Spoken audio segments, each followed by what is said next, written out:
The rain never stopped falling over Belchains.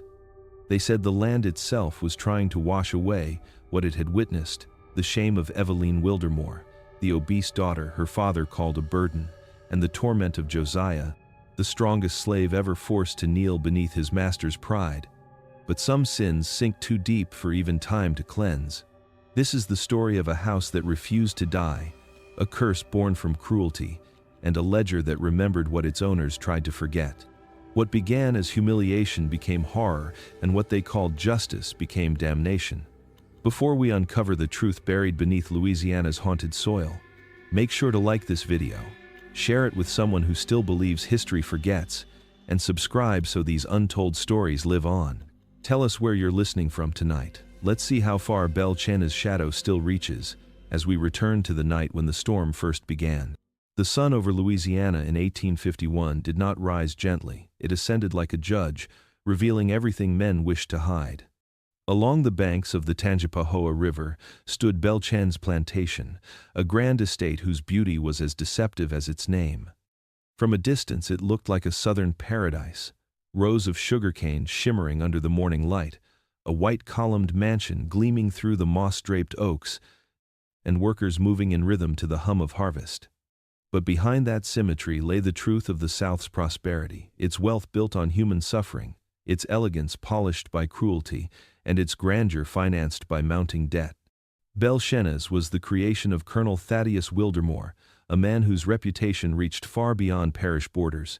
He was tall, proud, his voice as cold as the marble that lined his veranda. To the men who dined at his table, he represented the perfection of the Southern gentleman, disciplined, educated, and fiercely protective of family honor. To those who labored beneath him, he was something else entirely, a god of the fields, distant and merciless, a man who measured virtue in acres and worth in skin tone. Every inch of his estate was designed to project control, even as that control slowly consumed him. The Wildermore wealth, like much of Louisiana's, was more illusion than fortune. The cotton prices that once crowned men kings were falling, and the colonel's loans from New Orleans banks grew heavier each year. Yet no guest would ever see the letters demanding payment or the ledgers stained with ink and desperation. Appearances were his religion, and he would rather drown in debt than allow the illusion to crack. He threw lavish dinners when the granaries were nearly empty. He purchased horses while withholding food from the enslaved who worked his fields. Pride was his currency, and he spent it freely. Beneath the mansion's grandeur stretched a hidden world, the quarters. Dozens of small cabins, each holding families whose lives were measured not in years but in seasons of labor. Their laughter and grief went unheard beyond the Magnolia Line drive, yet even they knew the colonel's obsession. He walked the grounds daily, inspecting fences, rows, and faces with equal scrutiny. Anything imperfect was corrected, anyone imperfect was punished. The plantation itself mirrored its owner, beautiful, imposing, and rotting beneath the surface. The sugar mills ran day and night, their smoke thick as confession. The air smelled of molasses and metal, of sweet decay. Visitors praised its order, its productivity, its refinement. None of them noticed the cracks in the paint or the silence in the eyes of those who made that order possible. In the spring of 1851, Belchain stood at the height of its deception, a monument to Southern pride and human blindness. The Wildermore name was still spoken with reverence, the family crest still gleamed above the parlor fireplace. Yet behind those walls, something was beginning to shift.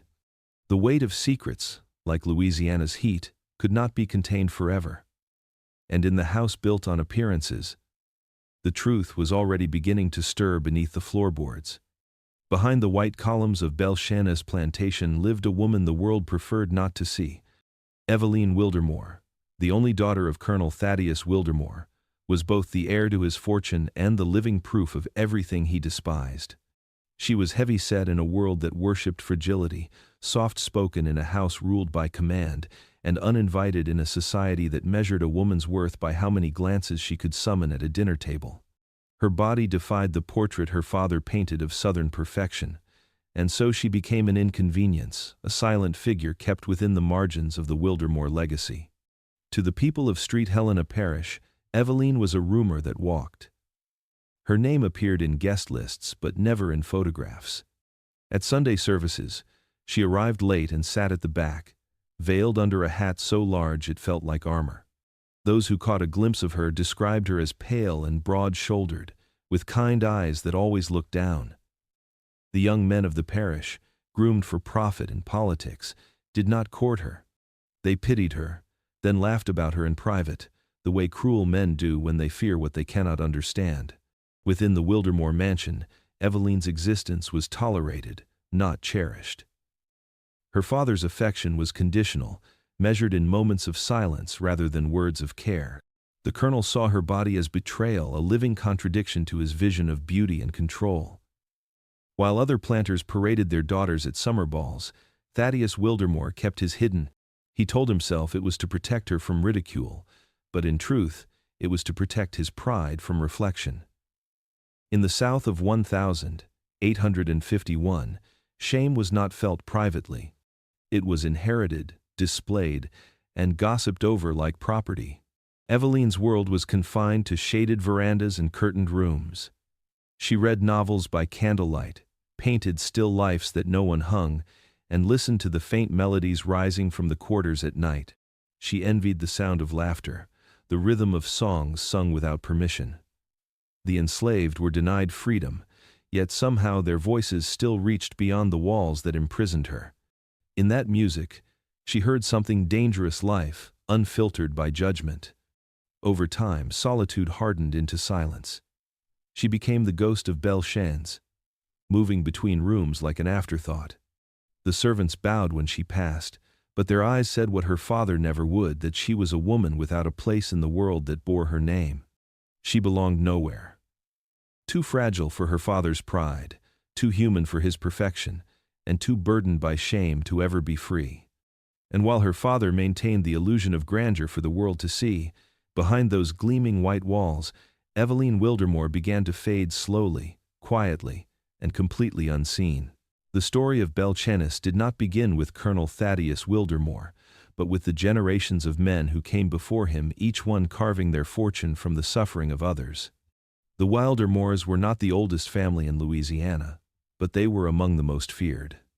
Their name was spoken with reverence in public and discussed in private, a dynasty built on cotton, sugar, and a kind of cruelty that hid behind fine manners and polished silver.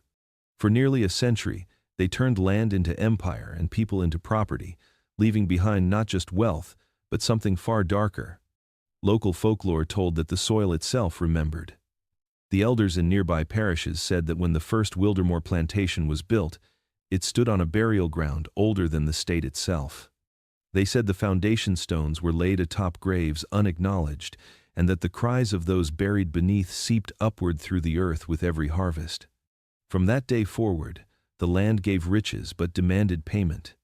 Each generation, it claimed one Wildermore child, marked not by accident or illness, but by something unseen, something that lingered like a shadow in their bloodline.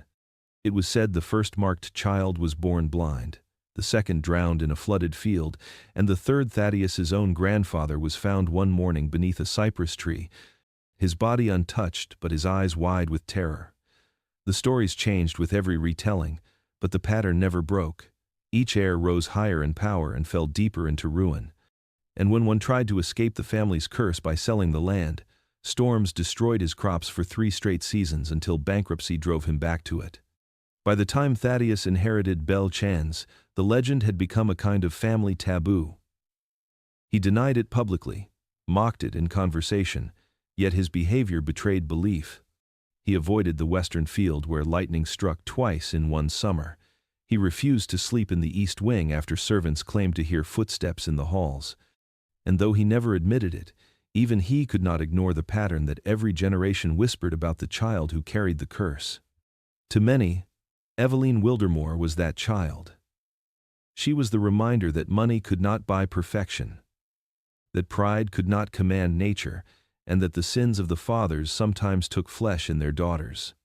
While her father tried to bury the past under wealth and ceremony, the land itself seemed unwilling to forget. The fields thrived, the profits grew, but at night, when the wind moved through the cane like breath, the sound was not of life but of remembrance, a murmur of all that had been taken, waiting to be answered. The people who worked that land believed the curse was not punishment but balance. For every whip raised, every name erased, the earth recorded a debt. And at Belchan's, that debt was still collecting, carried quietly through generations, resting now upon the one Wildermore who never asked for it, Eveline. Among the hundreds who toiled beneath the Louisiana sun, one name carried both fear and reverence: Josiah. He was the kind of man whose presence silenced entire fields, whose shadow could fall across a plow line and make overseers pause before raising their whip. In 3 parishes, his name had become legend not through rebellion or bloodshed, but through sheer endurance. He was known for his strength, a strength so vast that it seemed borrowed from something beyond human will. Yet in a world that measured men only by the weight they could carry, strength was both his gift and his curse. Josiah had been born into bondage on a neighboring estate and sold to Belchan's after crippling 3 men in a single afternoon. They said it happened when an overseer forced him to drag an ox cart loaded with cane through a flooded field. The mud swallowed his legs to the knees, and when the whip struck his back, he pulled harder. The cart moved, the ox did not, and the men who had mocked him fled in terror. For that act of impossible strength, he was branded dangerous, a beast in need of taming. Thaddeus Wildermore purchased him not for labor, but for control. On Belchan's, Josiah became the measure of fear itself. When others disobeyed, he was forced to enact their punishment. He lifted the bodies of the weak for display, dug the graves of the fallen, and turned the mill wheels that broke men twice his size. His back bore the history of every lash that tried and failed to break him. Each scar told a story, some from the lash, others from chains. One from a branding iron that burned through the skin and left a mark shaped like the letter W. To the white men who ruled over him, he was proof of their power.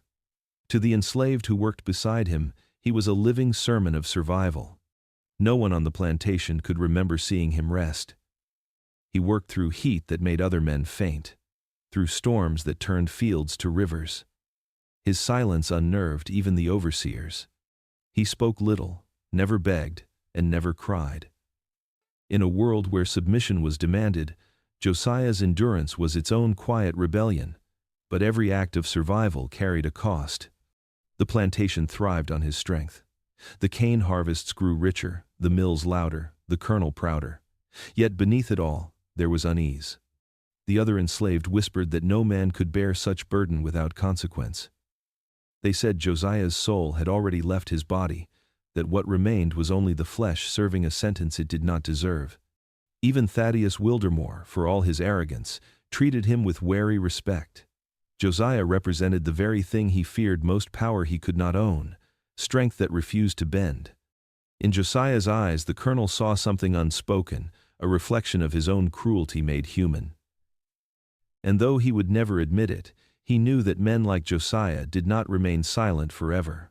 The day would come when the weight of the fields, the blood, and the history of Belchan's itself would press too hard upon the back of the strongest man alive. And when that day came, even the earth would tremble beneath his name. By the summer of 1851, whispers about the Wildermore family had begun to spread far beyond the parish line. The genteel facade that Colonel Thaddeus Wildermore had spent decades constructing was starting to crack, not because of his debts or the rumors of violence on Belchan's, but because of something far more humiliating in his eyes: his daughter. Eveline had reached the age where most women of her class were married, adorned in lace and reputation, yet she remained in her father's home, untouched by courtship and unmentioned in polite company. In a world built on appearances, her existence had become a liability. Thaddeus Wildermore was not a man accustomed to shame. He ruled his plantation, his workers, and his family with the certainty of divine right. But gossip, in the antebellum South, was a force stronger than law. It slipped through parlor doors and crept across church pews.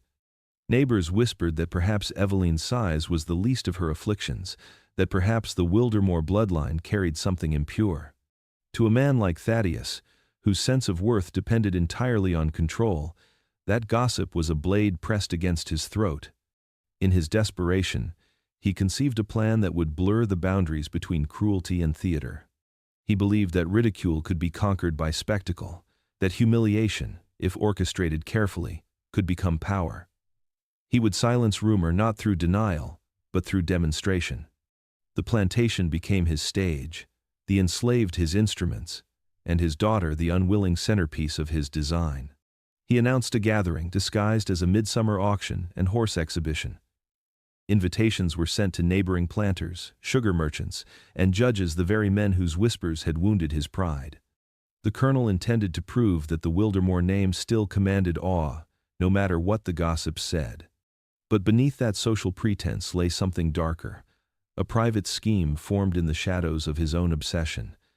He saw in his daughter's condition not just embarrassment, but opportunity. If he could turn her into an object of spectacle rather than pity, he could reclaim control of the narrative that haunted him. The details of his plan were spoken only to his overseer, a man loyal enough to carry out orders without question. Together, they discussed arrangements that no moral man would consider. The purpose was simple: to remind the world that the colonel's will could shape flesh and fate alike. It was not enough for him to dominate land and labor. He needed to reassert mastery over perception itself. As the invitations went out and preparations began, even the enslaved workers sensed something wrong in the air. They could not yet name it, but they felt it in the way the colonel's eyes lingered too long, in the stillness that fell whenever Eveline crossed the veranda. Belchanis had always been a place of discipline, but that summer it became something else, a stage for humiliation, disguised as authority, a theater of cruelty rehearsing its most unforgivable act. And in Thaddeus Wildermore's mind, the audience would not see tragedy. They would see proof that the Wildermore power, once questioned, could still bend the world to his will. By late August, the heat over Belchains hung like a punishment. The fields shimmered under a haze that blurred the horizon, and the air itself felt heavy with waiting.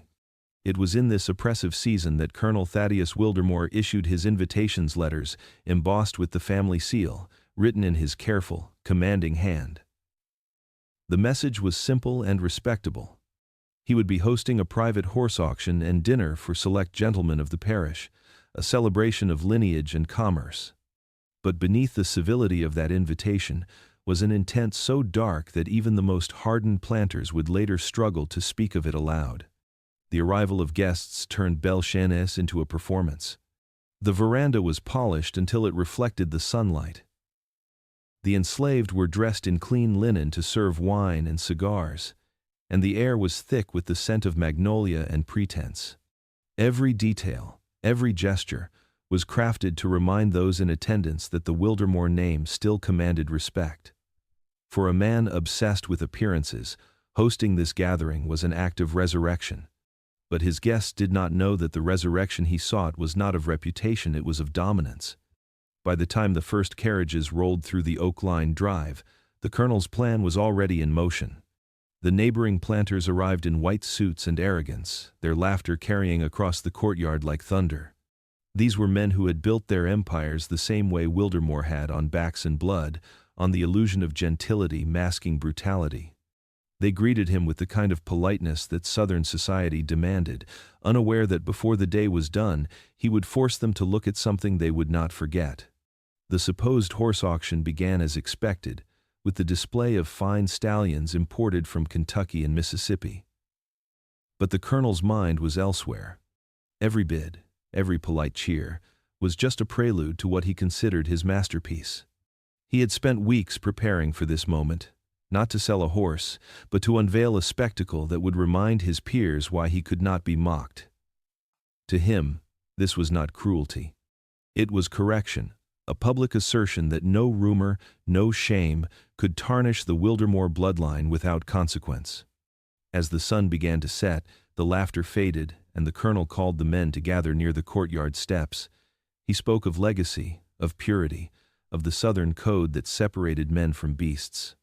His words carried the rhythm of a sermon, but the gospel he preached was pride. Behind him, the mansion's windows glowed with the light of lanterns, and somewhere beyond those walls, the sound of movement, footsteps, chains, and soft weeping echoed through the air. The guests, unaware of what awaited them, leaned forward with curiosity. They expected entertainment, perhaps scandal, but not horror. Thaddeus Wildermore's eyes gleamed with conviction. Tonight was his declaration not of wealth or breeding, but of power unrestrained by decency. Whatever he intended to reveal would not only shock his guests, it would mark Belchains forever, turning one man's obsession with honor into an act of infamy whispered about for generations. When the guests gathered in the courtyard of Belchanis that evening, they believed they were witnessing a spectacle of wealth, a demonstration of horses, fine bourbon, and Southern pride. What they did not realize was that they were about to witness something that would haunt them long after they left the plantation gates. As the torches flickered against the whitewashed mansion and the scent of tobacco clung to the night air, Colonel Thaddeus Wildermore stepped forward with the composure of a man delivering a sermon. He stood at the top of the steps, his silver cane gleaming under the moonlight, and called for silence. He began not with horses, but with legacy.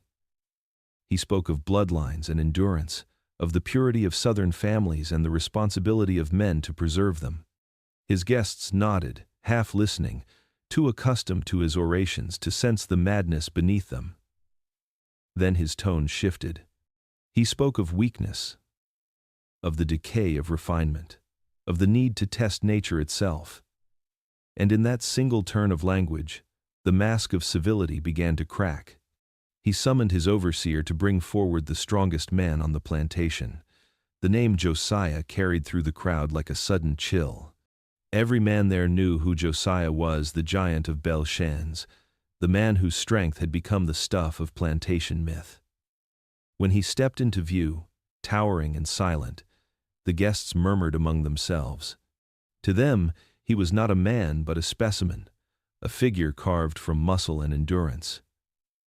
They did not see the scars that mapped his back, or the years of violence written into his flesh. To the colonel, that was the point. And then came the moment that froze the courtyard. The colonel called for his daughter. Eveline appeared in the doorway, pale and trembling under the weight of every eye. He announced her not as his child, but as an instrument of demonstration. In words that twisted reason into cruelty, he declared that she would serve as proof that even nature could be disciplined, that beauty and order could be forced where they did not belong. He called it an experiment in breeding, a test to show that refinement could conquer imperfection. The guests did not applaud. Some shifted uneasily. Others forced polite laughter to disguise their horror. Even among men accustomed to brutality, this was something different. It was not about power or profit, it was about humiliation turned into philosophy. The colonel had transformed his daughter into a symbol of shame and his enslaved worker into a vessel for spectacle. In that courtyard, beneath the glow of torches and the hum of insects, a line was crossed. The boundaries of decency, already fragile in the antebellum world, shattered completely. Wildermore's words were recorded by no court, his actions excused by no scripture, yet the night itself seemed to recoil. Belchains, once a monument to Southern elegance, became a theater of degradation. And though the crowd would leave before dawn, pretending the evening had been a misunderstanding, the truth of what they had witnessed would linger etched into rumor, bound in silence, and pass down as the night when power lost its soul. What began as a cruel spectacle on the veranda of Belchains turned into something far darker when the guests departed and the torches went out. In the silence that followed the colonel's pronouncement, his order became law. Thaddeus Wildermore decreed that Eveline and Josiah would be kept together for one full season, 3 months of isolation in the farthest reaches of the plantation. He called it an experiment, a test of civility, proof that discipline and breeding could bend even nature itself. But to everyone who heard those words, it was clear what it truly was. Punishment. Punishment for a daughter who had embarrassed him by existing outside his vision of beauty, and punishment for a man who embodied the power he could never truly own. The overseers obeyed without hesitation. On a plantation like Belchanis, obedience was not a choice, it was survival. They cleared a small cabin on the edge of the swamp, a place so remote that even the sound of the mills could not reach it. The cabin had once housed field hands too sick to work, and the floorboards still bore the stains of fever and despair. It was here that the colonel ordered his 2 subjects confined. Supplies were to be delivered weekly, contact forbidden. Guards were stationed along the tree line, not to protect them, but to ensure there would be no escape. For the enslaved, the news spread like poison. They spoke of it in whispers after dark, afraid that even the walls might carry the sound of their disbelief. To them, this was not an experiment but a desecration. The old ones said that the colonel had invited a curse upon the land, that no good could come from turning life into mockery. They pitied Eveline, though she had never spoken to them, and they pitied Josiah most of all. The strongest man among them, who had endured every form of torment, was now forced into a punishment that stripped him not only of freedom but of dignity. The days that followed were eerily quiet. The colonel went about his routines as though nothing unusual had occurred, walking the fields with his cane, reading scripture in his study, receiving guests who pretended not to know what had happened. Yet beneath the surface, Belchanes had changed. The workers moved with the unease of people who knew that the natural order had been violated. The fields seemed to hold their breath, the air thick with something unspeakable. Every plantation carried its share of cruelty, but this was different. It was deliberate, methodical, and rooted not in profit but in humiliation. Thaddeus Wildermore had turned his own daughter into a vessel of vengeance, a living symbol of control disguised as moral correction. And though the experiment was meant to prove his mastery, it instead revealed something else, the beginning of his unraveling. As the season began, the rains came early, flooding the lowlands and turning the air heavy with rot. Those who worked the fields swore that at night they could hear faint cries carried through the cane, the sound of isolation echoing from the edge of the swamp. The overseers dismissed it as imagination, but the enslaved knew better. They said the land itself was beginning to listen, and that Belchanes, for all its grandeur, had finally crossed a line that even the soil would not forgive. At the edge of Belchanes, where the fields gave way to murky swampland, stood a structure that time and mercy had both forgotten. It was small, crooked, and half swallowed by cypress roots that reached up from the mud like hands refusing to let go. This was the hut chosen for Colonel Wildermore's experiment, a place built not for comfort but containment. Its walls were made from warped pine that oozed sap in the heat, its roof patched with tin that clattered under every passing storm. The air inside was thick with humidity, a kind of wet suffocation that made breathing feel like work. Even the insects seemed reluctant to linger there, as if aware that the air itself had turned poisonous. The overseers stationed guards nearby, men whose orders were simple and absolute: no one enters, no one leaves. They built a narrow fence of split rails around the clearing, not to keep anything out, but to remind those inside that they had nowhere to go. The swamp beyond was an endless labyrinth of water and silence, filled with snakes, mosquitoes, and the occasional flicker of unseen eyes. At night, the croak of frogs and the distant cry of herons merged with the low rustle of cane, a music of the wild that reminded anyone listening that this land did not forget cruelty. Inside the hut, the space was barely large enough for 2 people to stand upright without brushing the ceiling. A straw mat covered the dirt floor, and a single iron pot sat in the corner beside a cracked bowl. There was no bed, only a wooden platform with an old blanket, its fabric stiff from age and mildew. The air smelled of damp timber, sweat, and the slow decay of isolation. This was where Eveline Wildermore, daughter of the house, was kept, her silk dresses replaced by coarse fabric, her world reduced to shadows and silence.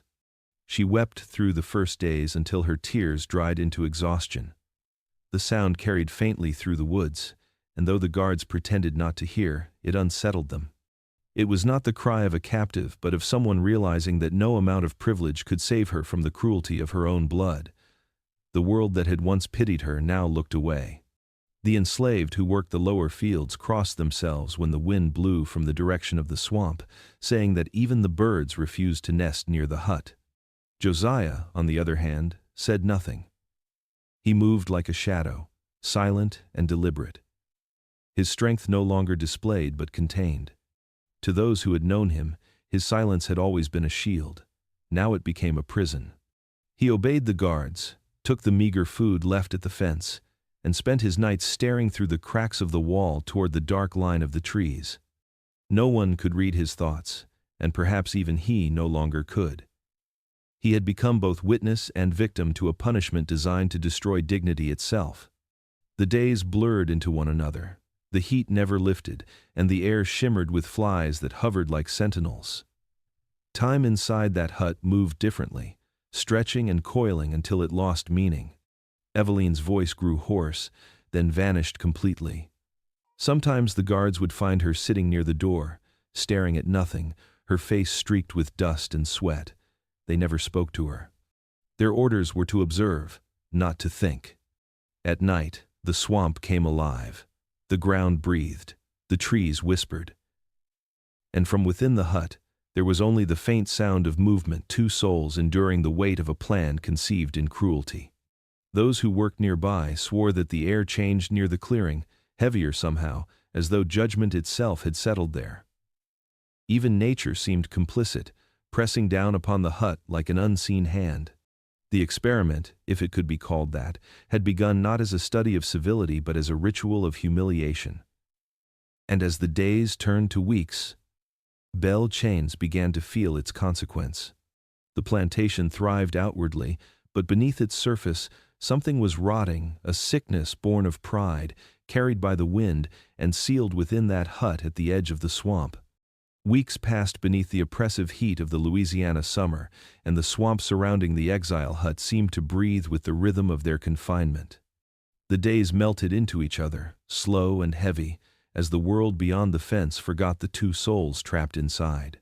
What began as punishment, designed to humiliate and destroy, began to take on another shape, something neither of them could have foreseen nor understood. Time, like water in the bayou, eroded the edges of their roles. The master's daughter and the enslaved giant no longer fit neatly into the design their captor had imagined. The guards noticed it first, though they dared not speak of it. The air around the hut had changed. The crying that had filled the first nights had quieted. The shouting, the sounds of struggle, were gone. Instead, there was stillness, unnerving, unnatural stillness. To the overseers, silence was obedience. But this felt different.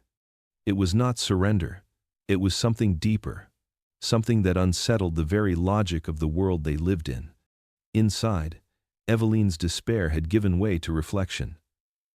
The tears that once came in floods now arrived as questions. She spoke softly at first, to herself, then aloud to the man who shared her prison. She spoke of shame, of her father's cruelty, of the loneliness that had shaped her entire existence. She confessed that she had never known what it meant to be seen without judgment. The plantation had taught her to see herself through the eyes of others, first as disappointment, then as burden. And now, stripped of comfort, surrounded by filth and silence, she began to see the truth of her father's empire. Every plank of her childhood home had been built upon the suffering of others. Every luxury she had known was a product of pain. Josiah listened, his face unreadable, his silence neither forgiving nor condemning. He had no words that could bridge the chasm between their worlds. He had lived a lifetime inside pain, and hers was new, raw, untested. Yet in that small cabin, their griefs began to orbit one another, not as equals, but as fellow prisoners of the same cruelty. He did not hate her. Perhaps because hatred was a luxury he could no longer afford, or perhaps because he saw in her eyes something he recognized: captivity. Outside, the plantation continued its rhythm. Whips cracked, cotton weighed, lives measured by the pound. But in the isolation of the swamp, a quiet act of defiance was taking root. The experiment meant to prove the superiority of one race, one class, one will over another, had begun to dissolve under the simplest truth of all. They were both human. The labels of property and privilege blurred under the shared heat, the same hunger, the same fear of nightfall. When the guards passed by, they could not understand the stillness they saw through the cracks of the wall. To them, the absence of rebellion was success. They did not see the transformation occurring within the reclamation of humanity that the colonel had tried to erase. As the weeks turned to months, the swamp began to reclaim its secrets. Moss crept higher on the fence posts. The water rose after each rain. And inside the hut, the air no longer smelled only of sweat and confinement, but of something fragile, impossible, and dangerous in a world built on domination recognition. The lines between victim and prisoner, master's daughter and enslaved man, had begun to blur. In that blurring, Belle Chains unknowingly sealed its fate. For nothing frightened men like Thaddeus Wildermore more than the idea that the people he called property might one day look him in the eye and remind him what it meant to be human. The first storm of September arrived without warning. The air, heavy and unmoving for days, suddenly broke open with a violence that seemed almost divine. Lightning crawled across the sky like veins of fire, and the swamp rose to meet it, swelling with water until the earth itself disappeared. For most of Belle Chains, it was another southern tempest brief, destructive, and quickly forgotten. But at the far edge of the plantation, where the exile hut sat half sunken in mud, the storm would change everything. Rain poured through the cracks in the roof, turning the floor into a pool of brown water. The hut was built on uneven ground, its foundation already soft from months of humidity, and now it began to tilt under the weight of the flood. The guards took shelter under the porch of the old sugar mill, shouting to each other through the roar of the wind, unaware that the experiment they had been ordered to oversee was drowning. Inside that collapsing structure, two people once divided by the laws of race, class, and cruelty were fighting against the same rising water. When morning came, the rain did not stop. The swamp became an ocean of stillness, its surface broken only by the movement of floating debris and the hiss of insects returning to life. The hut was ruined, its walls warped and its door torn loose. Eveline, weak and half-conscious, lay shivering on the damp earth, her pale hands caked in mud. The events of the night blurred together in her mind, flashes of water filling her lungs, the sound of splintering wood, and the moment when darkness gave way to light as she felt herself lifted, carried, and set upon dry ground. The world that had once defined her by shame and softness had almost consumed her, and it was the man her father had condemned who had pulled her from its grasp. The days that followed were quieter. The guards repaired the hut with haste, pretending not to notice the change between the two inside. Eveline, once fragile and withdrawn, began to move differently. The tremor in her voice softened. The fear that had ruled her seemed to have been replaced by a strange, calm awareness. She tended the fire, shared what little food they were given, and watched Josiah with a kind of reverence that bordered on disbelief. He had saved her life, and in doing so had undone the order of her world. The man she had been told was less than human had shown her the only act of humanity she had ever truly known. For Josiah, the storm left no visible mark, but something within him shifted as well. He had carried bodies before men beaten to death, women too weak to walk, but never one who had looked at him afterward with gratitude instead of terror. He did not understand her words, but he understood her silence, the way it softened when she looked at him, the way it no longer felt like a wall. The swamp dried slowly, leaving behind the scent of rot and renewal. Nature had cleansed the land, but not its memory. The overseers resumed their patrols, the guards resumed their duties, and the experiment continued as if nothing had changed. Yet, beneath the surface of obedience, something irreversible had begun. The barrier that separated master's daughter and enslaved man had cracked like the roof of their hut. Out of ruin had come something her father could neither predict nor control, a fragile connection. Born not of desire or rebellion, but of survival. The rain had done what punishment could not. It had stripped away the lies that defined them and revealed the simple, unbearable truth of their shared humanity. Eveline no longer saw a captive before her, and Josiah no longer saw an oppressor. In that fragile space between fear and gratitude, pity became dependence, and dependence began to bloom into something even more dangerous. In a world ruled by men like Thaddeus Wildermore, something neither of them would dare to name. By midsummer, the rhythms of Belle Chains had shifted. though no one spoke of it openly. The air was thick with the smell of sugarcane and suspicion. The fields, usually alive with the echo of orders and labor, had grown quieter, as if the land itself was holding its breath. Something was wrong, and everyone felt it. It began in whispers, carried on the humid wind and traded between quarters after dark. The colonel's experiment, they said, had gone too well. Eveline's laughter was the first sign. It was faint at first, uncertain, like a forgotten melody struggling to return. The guards stationed near the hut swore they heard it through the trees, a sound so unfamiliar on that cursed patch of land that it unsettled them more than screams ever had. It was laughter from someone who had not laughed in years, and it belonged to the daughter of Colonel Thaddeus Wildermore. The men said it was nervous, fragile, the sound of a woman remembering she was alive. But within the plantation hierarchy, even a laugh could become a threat. The overseers noticed the change. They watched as Eveline began to walk outside the hut without trembling, her face no longer hollow with fear. They saw Josiah's silence grow heavier, less like submission and more like presence. The order that the colonel had imposed, the great experiment in humiliation, was beginning to unravel into something he could not control. The idea that his daughter might have found peace, even comfort, in the company of a man he considered beneath humanity was unthinkable. But rumors have a way of becoming truth in a world built on fear. The enslaved whispered about it at night, though quietly enough that the crickets nearly drowned them out. They said that the daughter and the giant spoke in tones that defied language, that she sat near him in the evenings when the sun fell red through the swamp. Some claimed they saw him touch her hand, not with lust or force, but with the gentleness of a man who understood fragility. None could say what truly happened within that hut, but all agreed that whatever it was, it had broken the order of things. When the overseers reported these suspicions to Colonel Wildermore, he listened in silence, his face unreadable. But those closest to him knew the signs of rage when it burned beneath his restraint. He doubled the work quotas, he increased the lashings.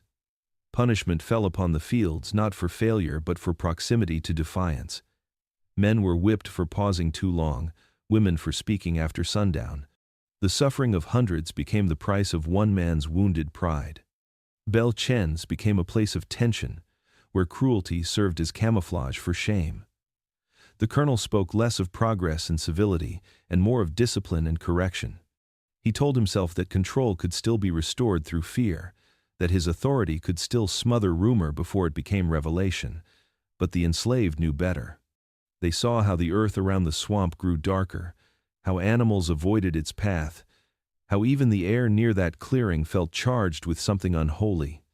To the outsiders who visited, Belchen's still gleamed a plantation of order and grace, but beneath its perfection ran a quiet current of panic. The laughter of one woman and the silence of one man had become a language more powerful than the colonel's sermons.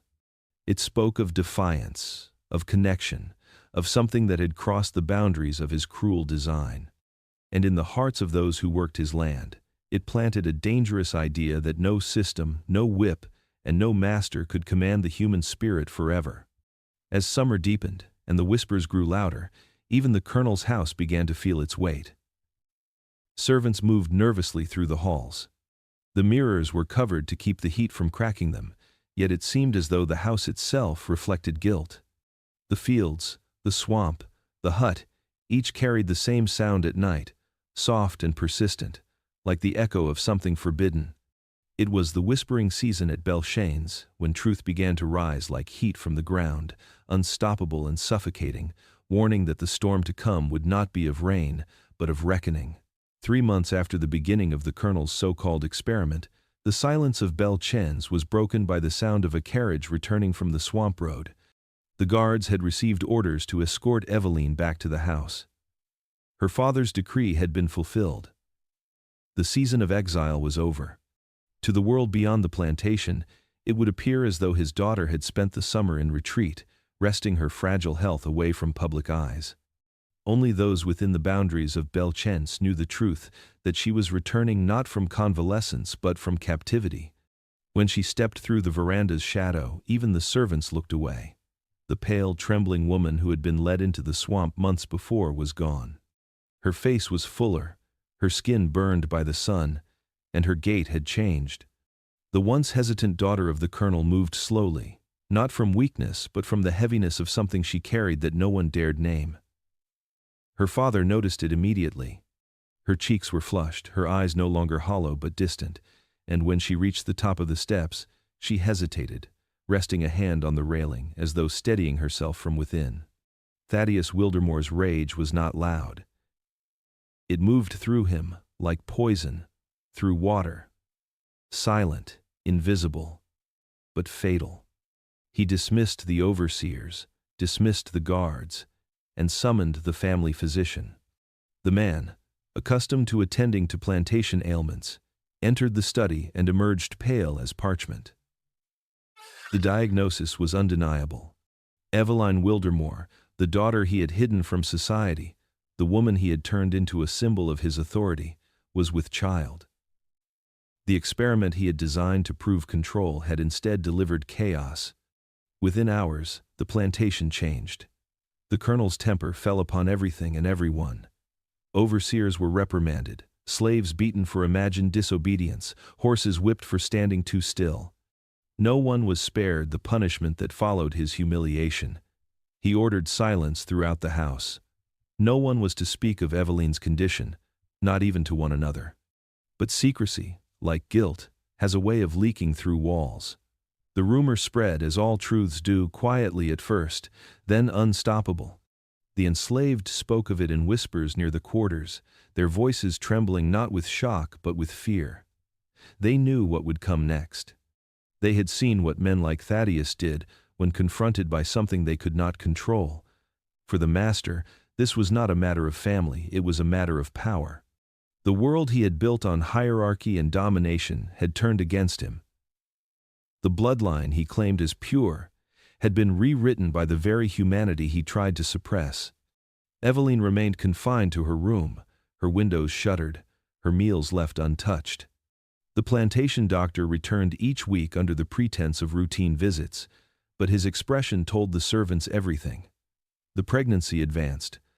Her father spoke to no one about it, but at night, his pacing could be heard through the halls, a steady rhythm of fury and denial. Some claimed he prayed, others said he drank, but most believed he was devising a plan, one that would restore his name at any cost. Outside, the summer fields shimmered under a merciless sun. The workers bent lower under the weight of their tasks, the overseers watched harder, and yet the air remained charged, as if waiting for a storm that would not pass. In the quarters, they said that Belchains itself had begun to sicken. The soil had grown too damp, the crops too thin, the animals restless. They said the curse of the Wildermores had come again, not through blindness or madness this time, but through blood. And as the weeks passed, the colonel's obsession deepened. He convinced himself that what had happened could still be erased, that shame could be buried like a body. But some stains do not fade. Eveline's body carried proof of his cruelty, and no matter how tightly he controlled his world, he could not stop life itself from growing within her. The experiment had come full circle, and in trying to prove mastery over nature, Thaddeus Wildermore had only exposed the one truth he feared most: that power cannot silence the human heart, and that even in the darkest corners of bondage, something beyond his reach still dared to live. There were many forms of rage on the plantations of the American South. Most were quiet, hidden beneath civility and scripture, expressed through the sharp snap of a whip or the tightening of a ledger column. But the fury that consumed Colonel Thaddeus Wildermore after learning of his daughter's pregnancy was something else entirely. It was not anger born from insult or loss. It was the violent unraveling of a man whose illusion of order had been shattered. The empire he built on control, on the pretense of divine authority, now trembled because of one truth he could not escape: his own blood had mixed with that of the people he had deemed less than human. The news of Eveline's condition spread through Belchains like an infection. Servants moved through the halls as quietly as ghosts. Overseers avoided the colonel's gaze. The plantation, once ruled by a strict rhythm of work and command, now pulsed with tension. Thaddeus withdrew into his study for 3 days, shuttered from sunlight, drinking steadily and pacing before the portrait of his ancestors. To him, this was not a private scandal but a desecration of lineage, a stain upon the name Wildermore that could never be scrubbed clean. He saw it as proof of what he had always feared, that corruption was not an external threat, but something festering within his own walls. When he emerged, the transformation was complete. The man who had once spoken of breeding, refinement, and moral purity now looked like the very monster his philosophy had created.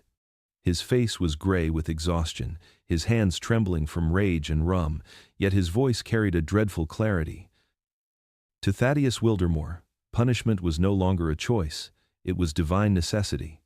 Someone had to pay for what he saw as the collapse of God's natural order, and his mind found its target with cruel precision. The daughter might be blood, but the man Josiah was flesh that could be broken.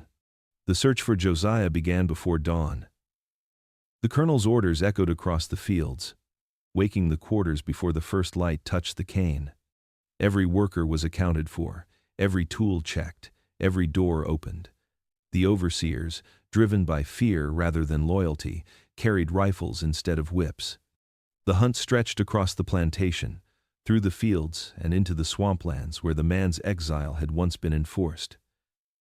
The guards who had once watched him from a distance now sought to destroy him entirely. But Thaddeus's rage extended beyond Josiah. It infected the entire system he commanded. The enslaved were punished without reason, as if their suffering could erase his disgrace. Women were dragged from their cabins for questioning. Men were chained to posts for imagined conspiracies. The overseers, accustomed to brutality, whispered that the colonel had gone mad. Yet no one dared defy him. His wrath had become doctrine, his paranoia law. Eveline remained confined to her room under constant watch. The servants assigned to her duties were replaced weekly, each sworn to silence. Her father could not bear to see her, but neither could he stop thinking of her. In her womb he saw not a child, but a verdict.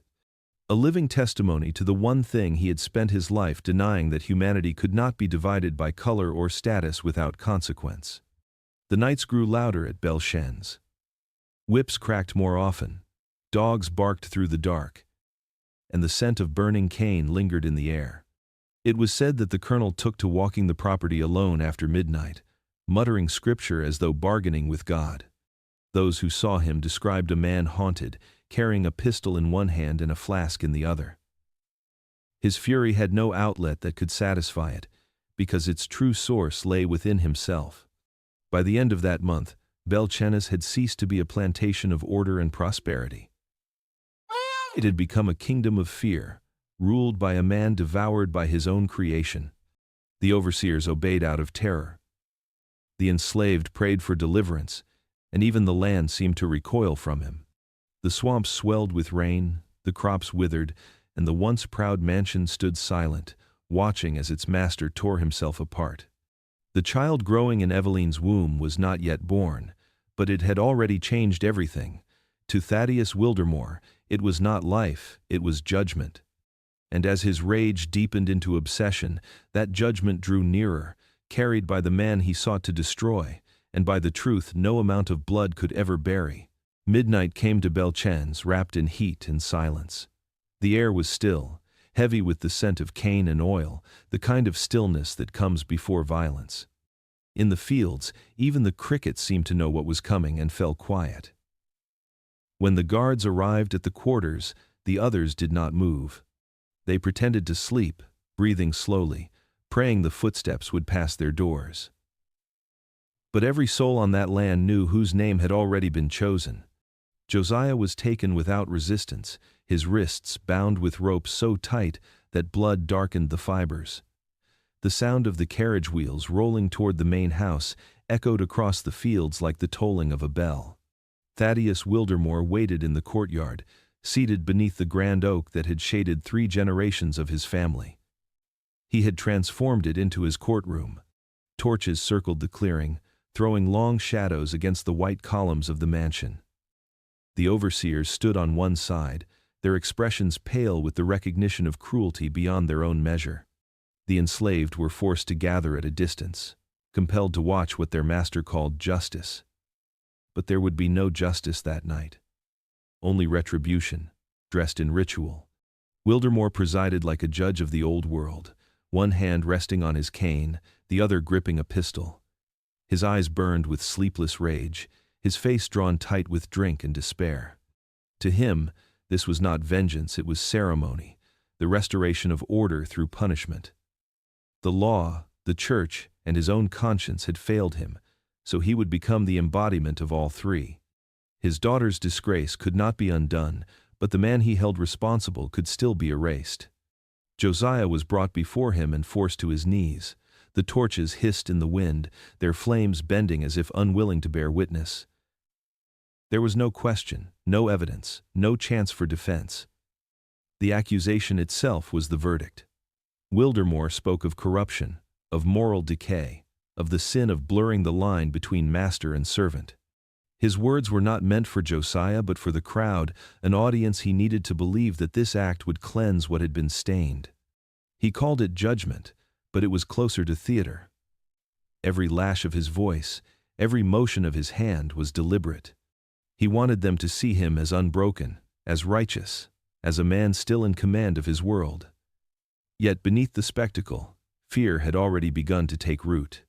Fear that his power, once absolute, had begun to crumble under something he could not control, the humanity of those he had dehumanized. The punishment began before the hour was done. The overseers carried it out under his orders, but even they could not meet his gaze. The crack of the whip echoed through the trees, mingling with the cries of the swamp birds startled from their nests. Josiah did not speak. He absorbed the cruelty as he had absorbed every wound before it, not as surrender, but as endurance. And in that silence, something in Wildermore began to falter. The more he sought to destroy the man before him, the more he saw himself reflected in him, a creature shaped by violence, enslaved to his own pride. By the time the torches burned low, the courtyard was stained with blood and ash. The overseers stepped back, the guards looked away, and the colonel gave the final command. The body was to be buried before dawn, unmarked, unseen, as though erasing evidence could erase guilt. But no amount of soil could hide what had been done. The enslaved carried that night within them, whispered about it for years afterward, and said that when the torches died out, they heard something else, a sound that did not belong to the living. It was the wind moving through the cane fields, carrying a single truth to anyone who would listen, that Belchen's had passed judgment not on Josiah, but on itself. From that night forward, the plantation no longer slept peacefully. The dogs barked at shadows, the workers moved slower, and the house itself seemed to breathe uneasily. For all his power and all his cruelty, Thaddeus Wildermore had only managed to put himself on trial before history, and history, though patient, would not forget. The night that followed the tribunal was remembered as the darkest in the history of Belchen's.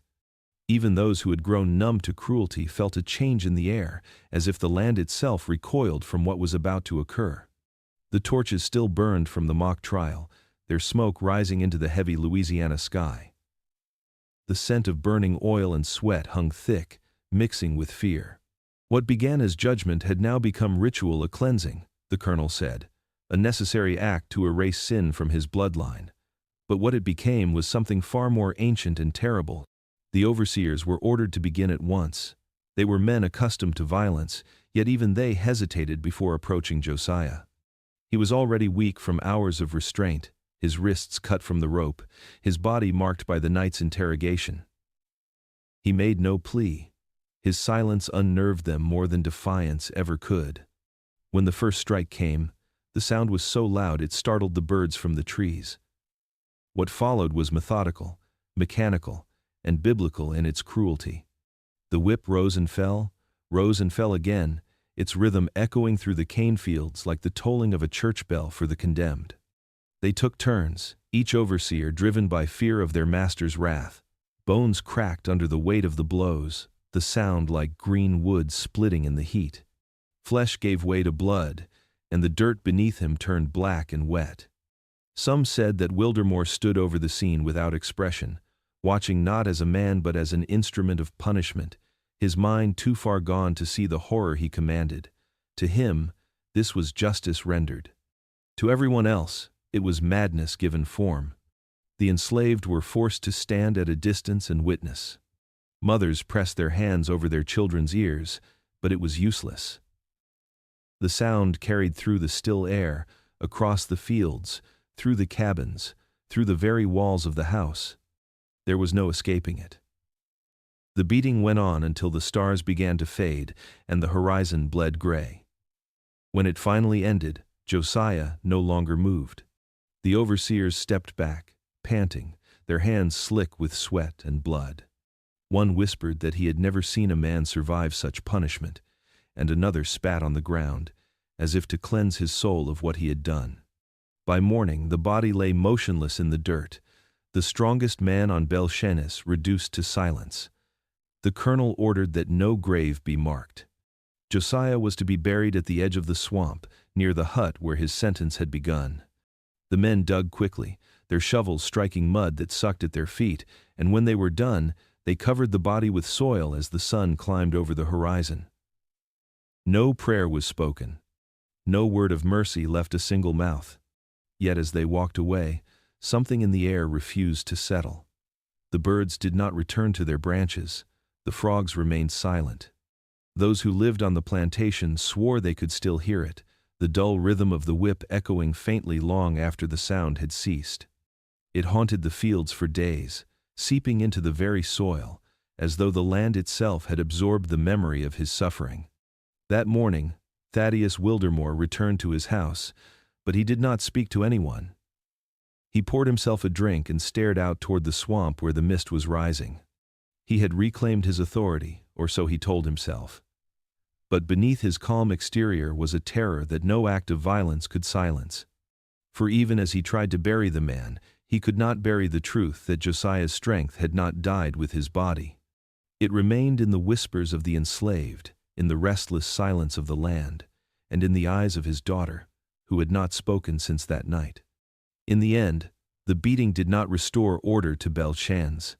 It shattered it. What Wildermore saw as victory was the beginning of his downfall. The echo of that night lingered, turning every gust of wind and every creak of wood into a reminder that what he had destroyed was not rebellion, but the last remnant of his own humanity. Morning came gray and breathless over Bel-Shenis.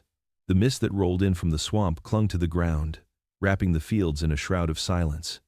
The cane stood motionless, bending slightly under the weight of dew, as though nature itself were bowing its head.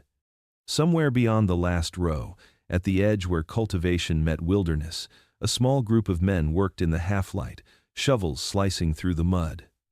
They were not overseers or hired hands. They were the enslaved, those who had known Josiah, who had labored beside him, who now buried him in secret reverence. There was no coffin, no priest, no hymn. Colonel Wildermore's orders were clear. The body was to be disposed of quietly, without recognition or prayer. To the master, Josiah was no longer a man merely the remains of a problem solved. But the men who dug the grave understood something Wildermore never could. They knew the ground they stood upon, remembered everything. Every life that had been beaten, sold, or silenced had left its mark upon the soil. This burial, though forbidden, was not an act of obedience. It was an act of preservation. The hole they dug was shallow, the earth wet and heavy from the recent rains. They lowered his body in with care, avoiding his face, not because they feared it, but because looking upon it was like gazing at a mirror of their own endurance. His skin was torn, his back a map of pain, his hands still calloused from the work that had once made Bel-Shenis prosper. When the first handful of dirt fell onto him, the sound was soft, too soft for the weight of what had been done. When they finished, they marked the spot with 3 small stones, each one chosen with quiet intention. The first was smooth, pulled from the creek, a symbol of strength that endures through the current. The second was jagged, its edges sharp and broken, a reminder of silence, how it cuts deep and carries truth unspoken. The third was the smallest, light and pale, representing justice, not the kind written by men, but the kind whispered by the earth itself. No one spoke. Words would have been dangerous, and yet none were needed. The men stood for a moment, heads bowed, before returning to the fields as though nothing had happened. But the weight of that burial followed them. They felt it in every swing of the hoe, every drop of sweat that fell into the soil. It was as if Josiah's spirit had seeped into the ground, mingling with the roots of the cane he had once cut, ensuring that his presence would never truly leave. Later that day, the overseers would pass by and notice the earth disturbed near the edge of the field. They would think nothing of it. To them, it was just another patch of poor soil where nothing grew. But to those who knew, that barren spot became sacred ground. Cane refused to take root there year after year, no matter how much it was tilled or watered.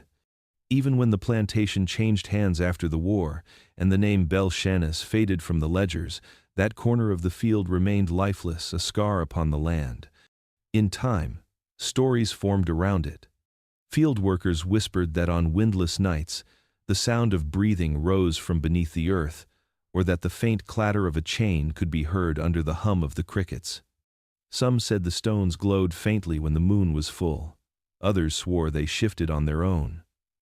Whether superstition or truth, the meaning was the same. The soil remembered what men tried to erase. Colonel Wildermore never visited that field again. He avoided it as one avoids a mirror that shows too much. But the land kept its memory. Every harvest afterward seemed a little less abundant, the cane stalks a little paler, as if the plantation itself mourned the man who had carried its labor on his back.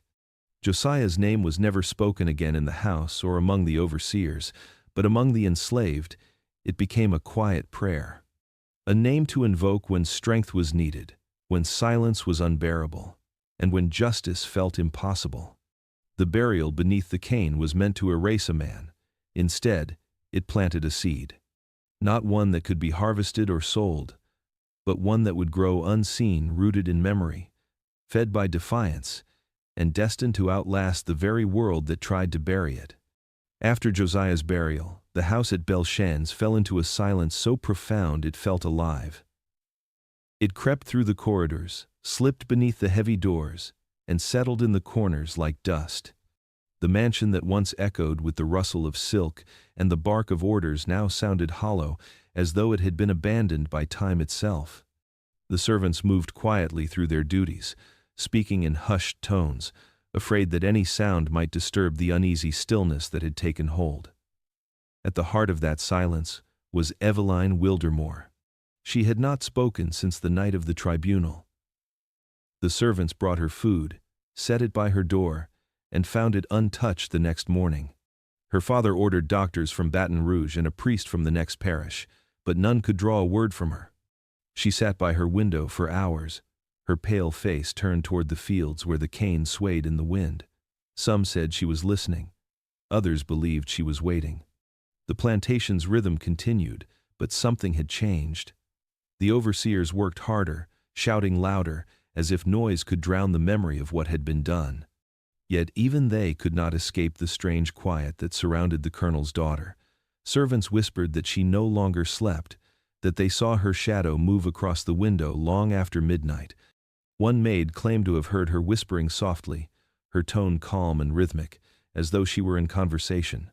When asked whom she spoke to, the maid only crossed herself and refused to say more. Colonel Wildermore dismissed such talk as hysteria, but he avoided his daughter's room all the same. He could not bear to look at her, for in her silence he saw his failure made flesh. The pride that had once filled him was gone, replaced by a gnawing unease he could not name. He spent his nights in his study, drinking in the dim glow of the oil lamp, while outside, the wind carried the faint sound of something moving through the cane fields, something that never came close enough to see. For the enslaved, Eveline's silence became its own kind of legend. They said the spirit of the man who had died for her lingered still, bound not to vengeance but to love. Some claimed they saw his figure at dusk, walking the path near the swamp, his shape shimmering in the heat. Others swore they heard his voice when the wind turned from the south, a low murmur like a prayer carried through the cane. The women whispered that Eveline could hear him too, that she spoke to him from her window, not as a ghost, but as if he were still alive somewhere beyond the reach of her father's cruelty. The house staff began to avoid her room. They left her meals on a tray outside her door and hurried away before the floorboards creaked. One night, a servant found the food untouched again but noticed something new, a single white feather placed beside the plate. No bird had entered the room, and none could explain it. Word of the feather spread quickly through the quarters. To some, it was a warning. To others, a sign that the dead refused to rest. As the weeks passed, the mansion itself began to show signs of decay. Paint peeled from the shutters, the gardens wilted, and the mirrors in the hallway grew dim no matter how often they were polished. The plantation that had once symbolized power now seemed haunted by its own history. The colonel's footsteps echoed through empty rooms, his voice unanswered. Even his dogs stopped barking at night. It was as if the entire estate had begun to listen to Eveline's silence, to the whisper of something unseen moving between the world of the living and the dead. When autumn came, the first frost touched the fields early, burning the cane before harvest. The workers took it as a sign. The curse of the Wildermoors, they said, had come full circle. The master had buried a man without prayer, and now the land itself had gone cold. In her locked room, Eveline remained unmoved. She no longer cried, no longer trembled. Her stillness had become absolute, her silence heavier than grief. The servants said that if one stood beneath her window long enough, they could hear her speaking again, her voice soft, almost tender, as if calling out to someone who had never truly left. Whether it was madness or haunting, no one could say. But in the years that followed, those who passed through Belchen's would remember that season.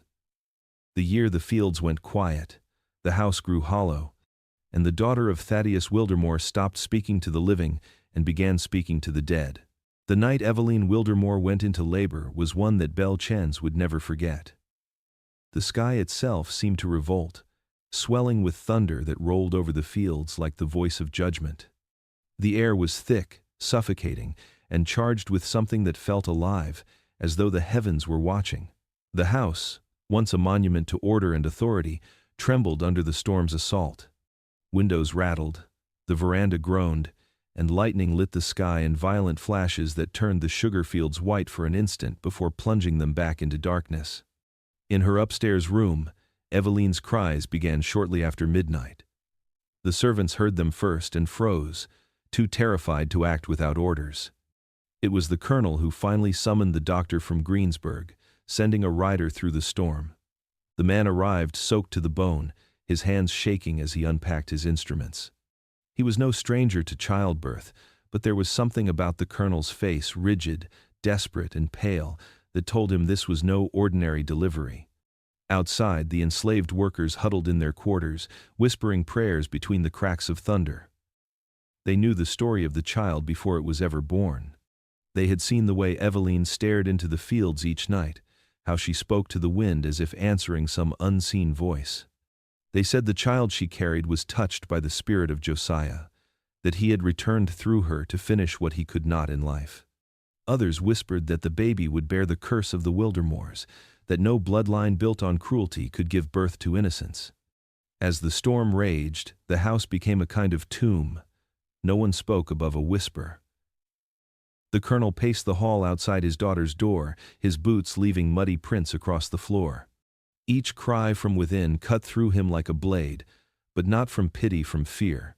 He had spent months convincing himself that the child could not possibly be what he dreaded, that nature would not mock him in so cruel a way. But as the night dragged on, the dread grew unbearable. Just before dawn, the storm began to break. The thunder drifted into the distance, and the first pale light of morning crept through the cracks in the shutters. Then came a single sound, the wail of a newborn child. It was not weak or uncertain, but strong, piercing, and long, echoing through the halls until even the wind seemed to still.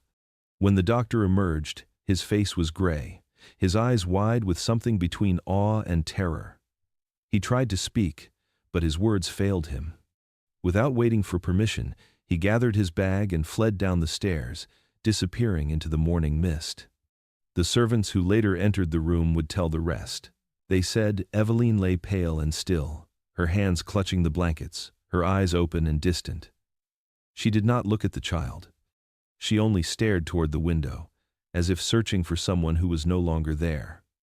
The baby rested beside her.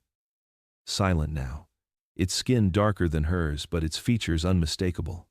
Those who dared look closely swore that the child had Josiah's eyes, deep, dark, and steady, as though the spirit of the man her father had destroyed had found its way back into the world through his bloodline. The colonel did not speak for hours.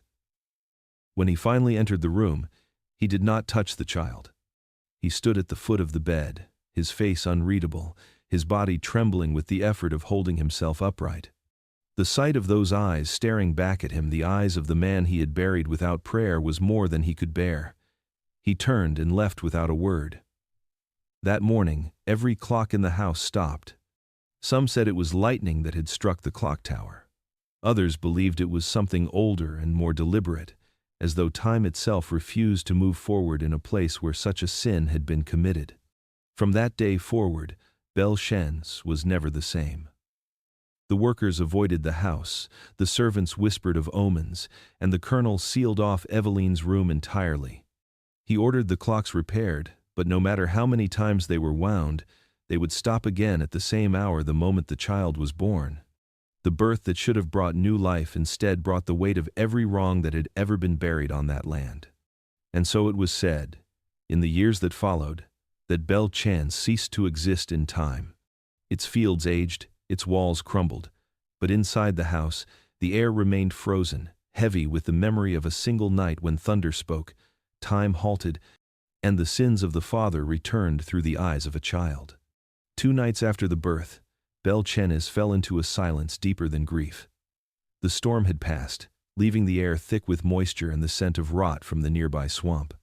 The plantation's great house stood shrouded in fog, its windows dim, its halls heavy with exhaustion and fear. For the servants, those 2 days had felt like years. The child's cries had stopped abruptly on the second morning, and Eveline had not been seen since.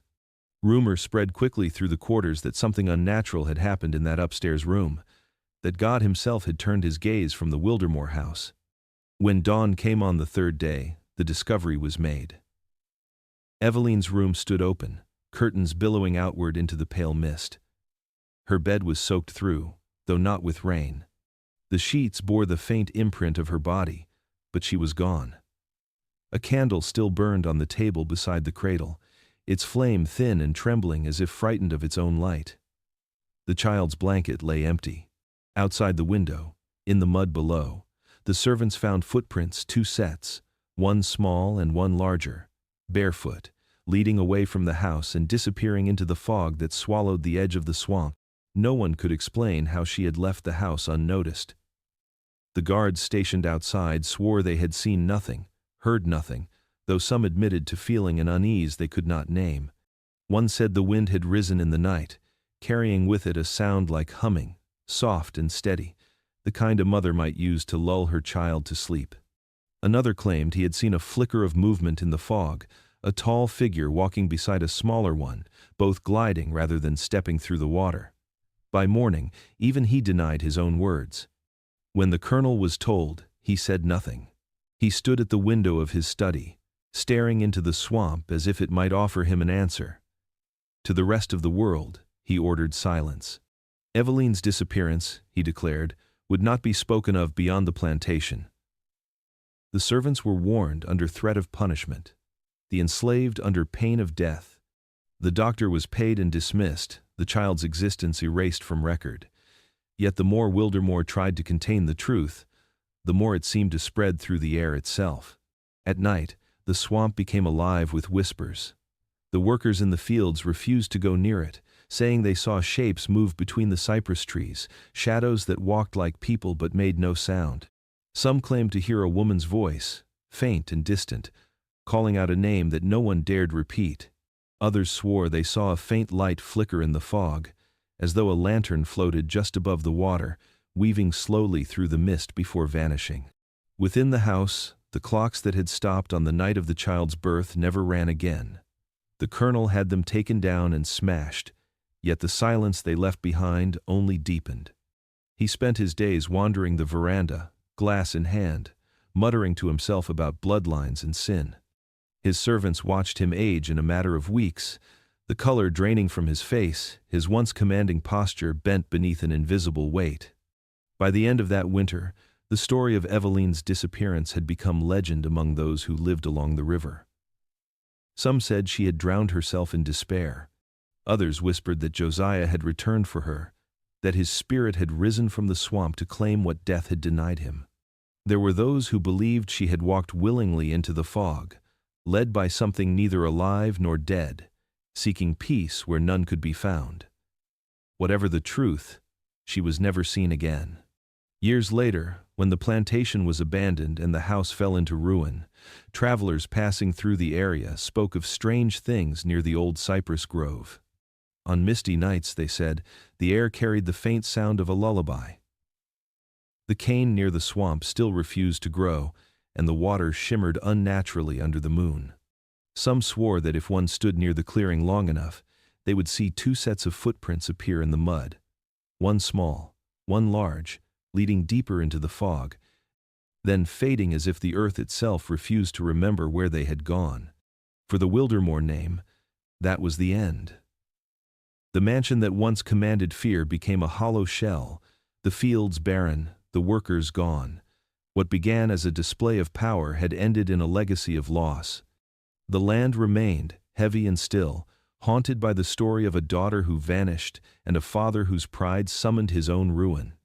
And long after the house had crumbled, the swamp kept its secret, murmuring through the reeds the same haunting truth: that some sins do not die. They simply disappear into the mist and wait to be found again. After Eveline's disappearance, Belle Chenes became a house that could no longer rest.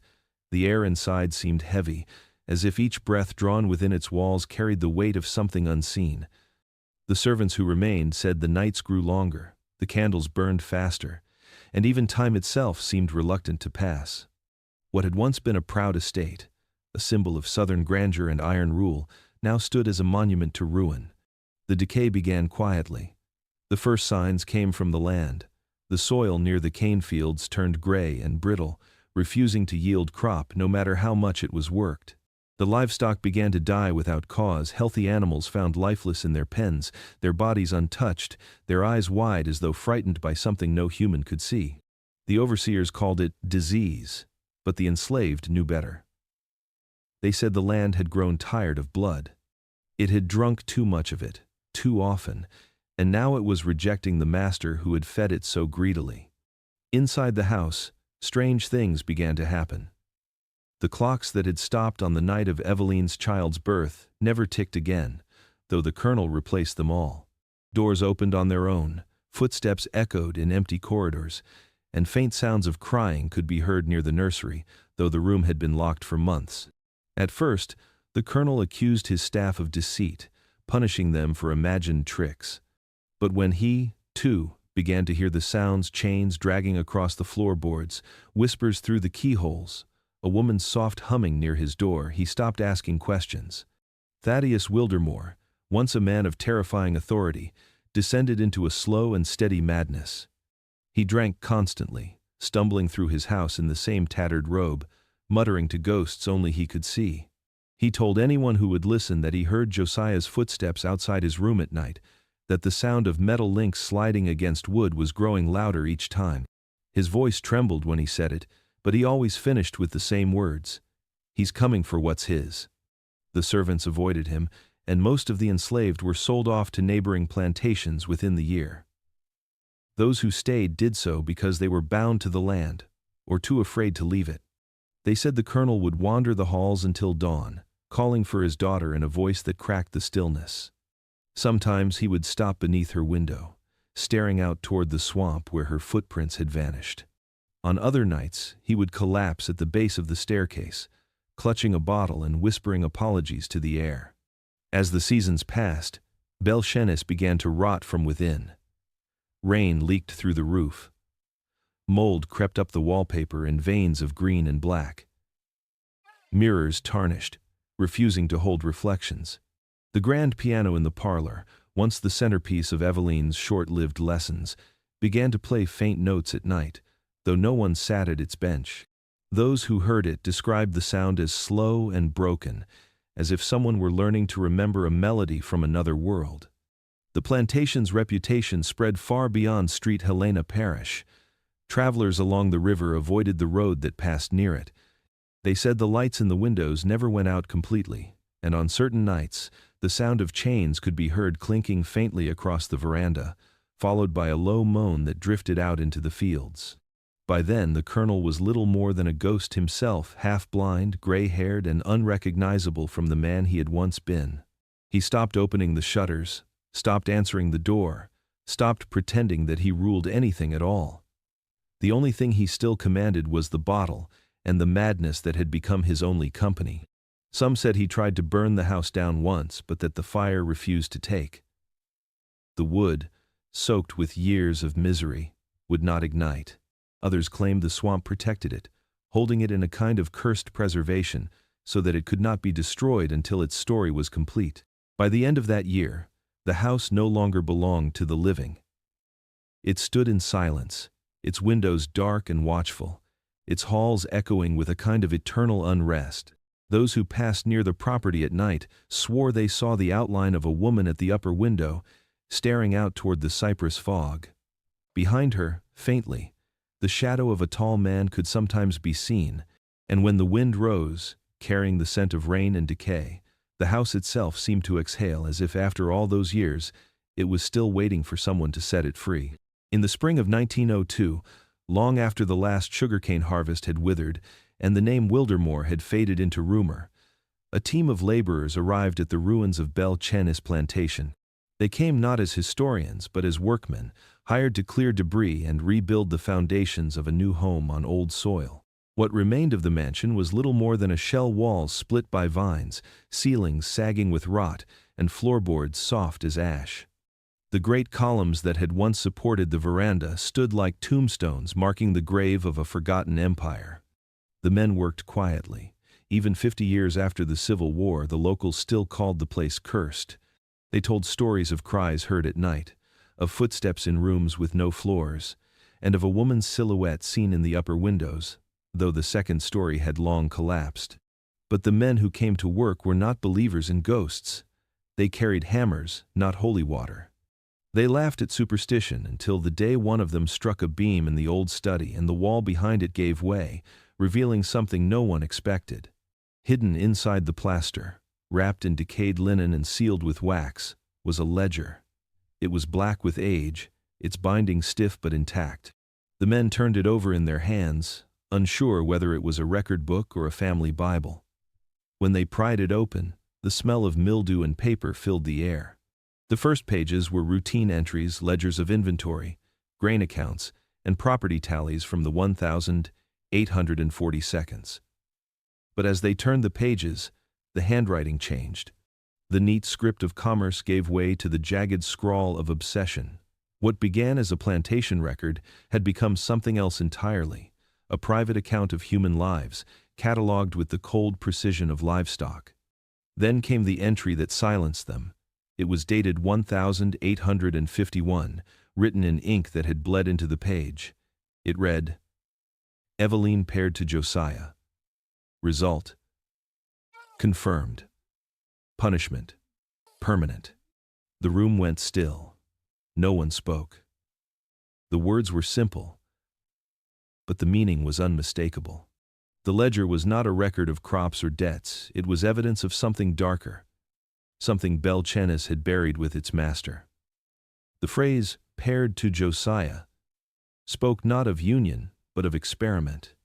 Result, confirmed, suggested not birth but success, and punishment, permanent, hinted at a cruelty beyond measure.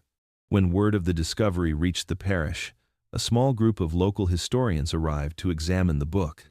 They found additional entries in the same hand notations of experiments in breeding, records of punishment disguised as science, and cold remarks about temperament control among the enslaved. Each line revealed a mind obsessed with hierarchy, purity, and divine right. To those who studied it, it was clear that Thaddeus Wildermore had not merely ruled by fear, he had convinced himself he was conducting providence. The ledger was taken to the courthouse in Greensburg for documentation, but within a week it vanished. The official record of its existence was struck from the county archive, and the men who had handled it stopped speaking of it altogether. Some said it had been stolen by collectors. Others believed it was destroyed to protect the families whose names were buried in its pages. A few insisted it was hidden again, sealed back into the walls by someone who realized certain truths were too dangerous to survive daylight. Yet rumors persisted. Those who had read even a single line swore that the ink seemed to darken over time, as if it absorbed light rather than reflecting it. A carpenter claimed the handwriting appeared to change when viewed from different angles. A woman who transcribed the text said she began to dream of the swamp behind Belchennes, hearing chains dragging through water. By summer's end, none of the men who had discovered the ledger remained in the parish.